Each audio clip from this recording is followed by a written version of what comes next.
Welcome back to the Underground Station. My name is Star Jackson, aka Star J, the president and the CEO of Nothing But the Arts Incorporated. Sitting here with me today, I have Melroy, Melanie. What do we call you? Because we got different names. So it's funny how a lot of people call me either Melroy. My name is Melanie Royster, so that's like the first three letters of both my names, Melroy. But you can just call me Melanie. Okay. Yeah, just Melanie. Melanie throughout the interview, guys. So let's start getting a little bit into yourself. I know, just of course, when I asked a little bit of information about yourself, you mentioned that you grew up being shy, and art has always been your passion. Tell us a little bit of background about who you are and just growing up as an artist. Yeah, so born in DC, raised in Maryland, PG County. My mom is Jamaican, so spent a lot of my childhood in Jamaica. So literally born in DC, and then 3 months later I was baptized in Jamaica. Wow. Yeah, so fell in love with traveling fairly early on. But basically, when I was little, I was always into everything. I was active too, so I played basketball and all the things. I loved art, so I was even in band. But art is one thing, like, I just always been quiet. My parents are introverts, and then like I was just really timid and just like, I feel like I already knew, like I already peeped a lot of like the world, and I just thought things were weird, so I just didn't talk. I didn't talk much.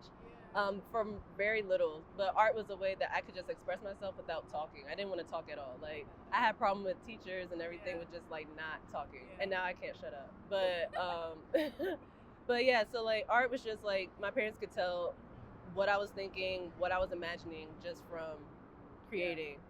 And then as time went on, even though I was pretty well known for basketball, even just other things, I still was always in band. So even when I was in basketball, I was lying about being in detention, but I was in like art club, or like even in college, I studied arts. I went to the art school, but everybody just focused on me being an athlete. So I should say things like that. So when I was at VCU, I played women's basketball. That was the way I got my scholarship to go into art school, because I was getting recruited by a few different schools, but I saw VCU Arts. I saw VCU Arts, and I was like, yeah, no, like I'm gonna come here. Great program. I did play for 3 different head coaches. That's another topic for another day. But definitely shaped me in like the person I am today. Stopped after college. My background's in interior design, so that's what I studied. Design is really what got me loving art again, actually. So it's funny how I kept having things throughout my life. Finding like my love for art. So did design, did interior design, worked for the furniture stores, did the home remodeling, all the things. And then I started my business in 2020.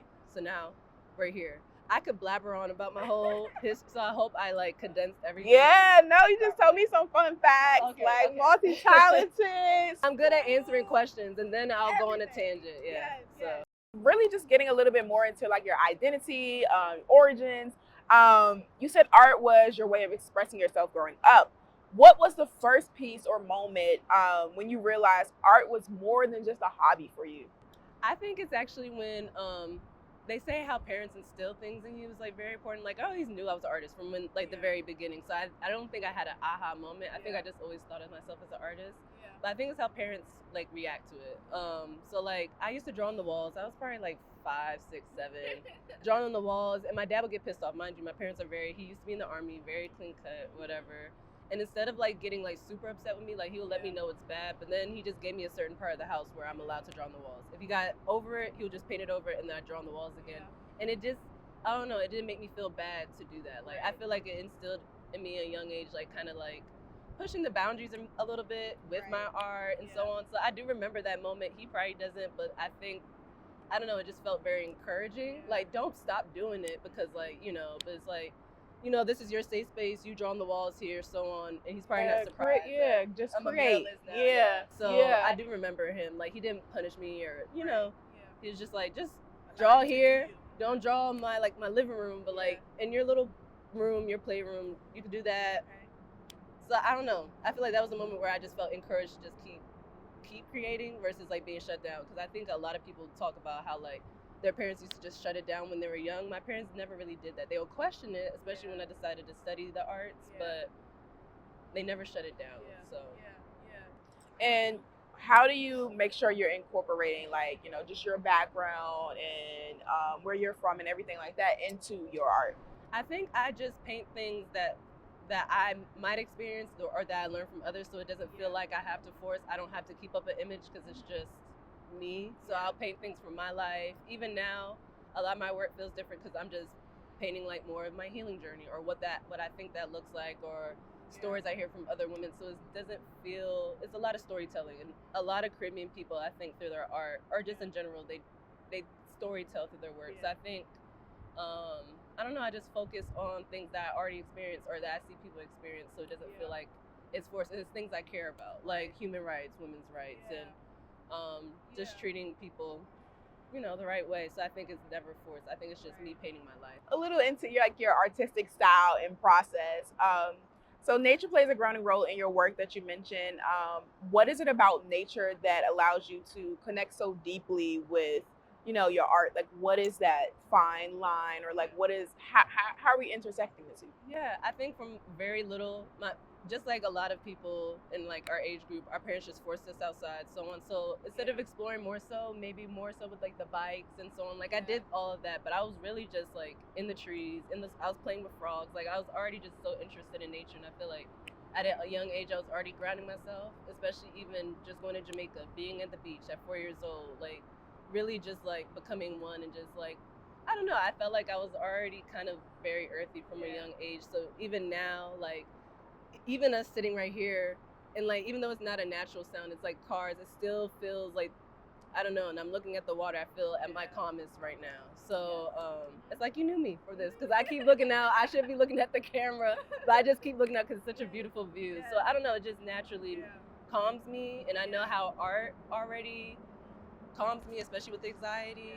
So why not include that as a way to heal? Because art for me, even though it is for others and like I want people to buy and so on, it is also like a release for me as well. So but nature helps me a lot. I do a lot of like nature walks, and just help me with calming myself down and centering myself, and allowing me to get more into my creativity after I have, just sat in nature, sat by the water. And nature will tell you a lot about just how we operate. So like if something's going wacky, most likely with us something's going wacky. Like, like it could just tell a lot. Even the seasons, I think we're very blessed to have the 4 seasons here, even though some people, like I don't really like winter, but it's an important time for me. I think it makes me go dormant, where summer I could be outward. I think having the 4 seasons actually really helps, and that's like the one thing we could hold on to, because a lot of us are getting so detached from nature, and I'm like, that's how you learn about everything. Next, I want you to talk a little bit about your art pieces,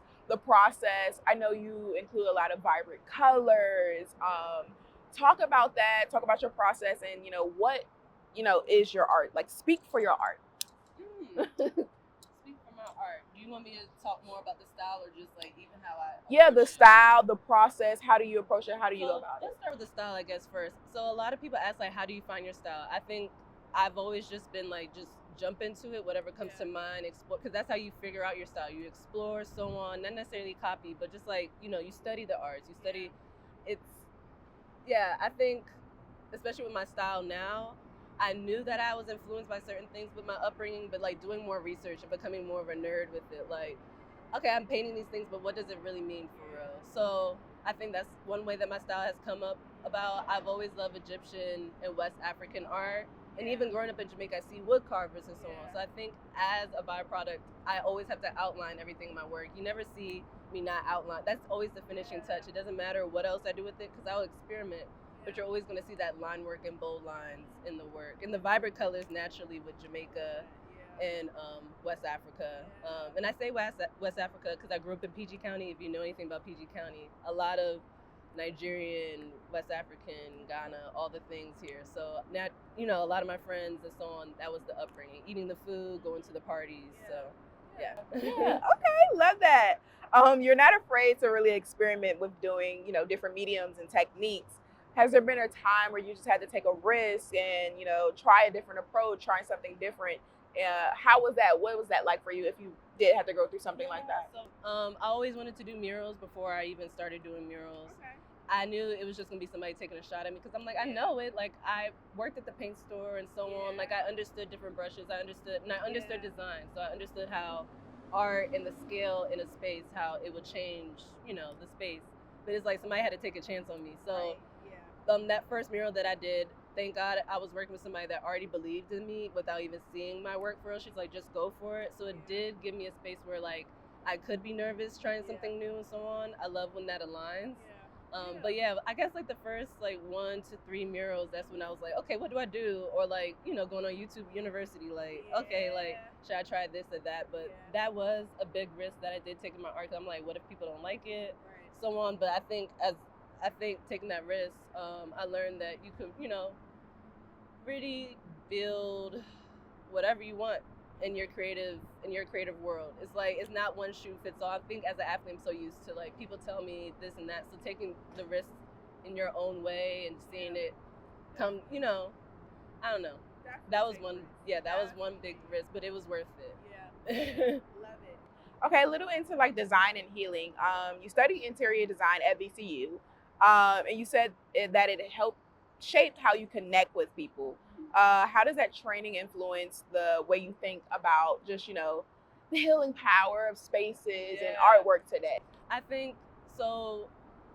When I studied interior design, especially the program I was in, we just focused a lot on how a client will feel in the space and what they need it for. So like, let's say a family, like your children are going to space, but you also have to work in this space. You also host. So like kind of touching on those different things that people need. Where I know that art kind of does it even in a deeper level. That's why people collect art and they pass it down for generations and generations.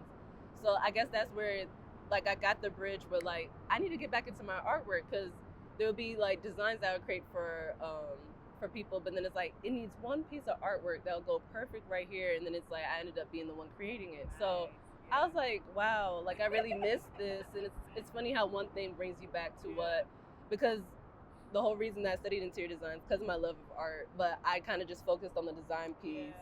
But then actually getting in the field and doing the design work, I was like, but this was the plot. This was the whole reason. So yeah, and I'm still trying to figure out how I would incorporate design in my own art business.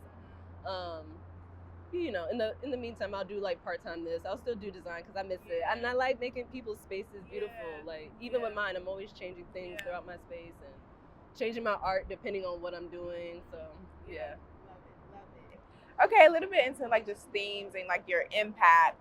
Talk a little bit about your business. I don't know if we have a name for it. Yeah, so MELROY Art is like the official like LLC business title. Got it. Talk a little about that and just like your impact and, you know, just the impact you're hoping to have on others. Yeah. So when I first started my business, it was really just to bring joy because I feel like it was a dark time, especially for me. I feel like I'm so used to like going out all the time, so I'm distracting myself. Where like COVID forced us all to like kind of sit. So then I have to I had to come into terms with all the things that I was running away from. So I feel like it was good for me to have that time. It's weird because I know COVID did a lot of harm. Like I've lost loved ones, but it almost was very much a transformative year for me. I don't know if I didn't have that year, where I would be. I probably wouldn't have started my business. But the whole point was like to bring joy and so on. We had the Black Lives Matter things going on. We still do, but there was just a big uptick. So I opened shop and I was like, I'm gonna just keep doing work, sell it. And then eventually I got into more like social justice work. So I was working for like companies and so on who just, if there's press conferences and they were trying to make like, you know, sound the alarm, like Women's March and like just certain ones that are focused on immigrant rights. And I started having a lot of projects in that regard, doing a lot of community art. So it's always going to be about community. It's always going to be about just making the world a better place with my work, but also staying true to me and having my own style and also giving my voice, like storytelling, like what I'm going through too, so that other people don't feel alone as well. So kind of just, I always want to have like some type of impact where I am making people feel better. Even with my art release now, I'm starting to do like these therapeutic pain and sips kind of in a way, except we sip tea. Even that, like I just want people to feel at least better after I interact with them, whether it's through my business or just as a person. I love that. And I love the sips tea. I love that too. I love that. I'm like trying to focus on the health and wellness. Like I do love a good drink. I do. We might treat to like wine and stuff afterwards, but you guys have to come to more of them so we could do that. But I don't know, like just in that space, like I do the gardening too, like, but just in that time, like let's just fully, and then you can do that afterwards because you'll be in the space to relax. So Yeah, the tea is definitely very healing during the space. We focus on a lot of the senses during that. So it's like taste, smell, touch. It's good that you're incorporating all of that together. I love that. Looking ahead, how do you see your career growing? Is there, any new collaborations coming out, projects, or anything of that nature? So the projects, I feel like they're gonna come as a byproduct. Like if I just keep doing what aligns for me, I feel like those projects I'm looking for are gonna align. I definitely see myself. So eventually, I want to study art therapy. So I found the school. I'm not gonna say the school, but I'm like they're pretty pricey, so I'm gonna have to figure that out. I'm so used to like scholarship, and I'm like I don't know about pulling out a student loan, but I'll figure it out. I was like maybe in like 4 or 5 years. Even if I do get back into design, I'm thinking about real estate. Like I just want to keep pushing all things creative, but like in just more ways where I can invest more and so on, and get others to do the same thing. Because I'm already asking people to invest collecting art. So like it only makes sense to like invest in the healing aspect, like art therapy, and then like real estate. Like we need to. Real estate is key. It is key, especially in the Black and brown communities. So. Anything else you want to let the people know? Shout out. I'm so sorry, I haven't been looking at the people the whole time. I've been looking at this water, and then I've been looking at Star. I'm so sorry. But you can find me at www.melroyart.net, not .com, .net. You can see artwork, more information about me, my catalog, all the things. And then I'm pretty active on social media, so any updates about anything coming up or so on, you'll always see. And I hope to see you guys there. Love it. Yes, stay tuned for more from Melanie, and definitely check out her artwork. And let's support a creative.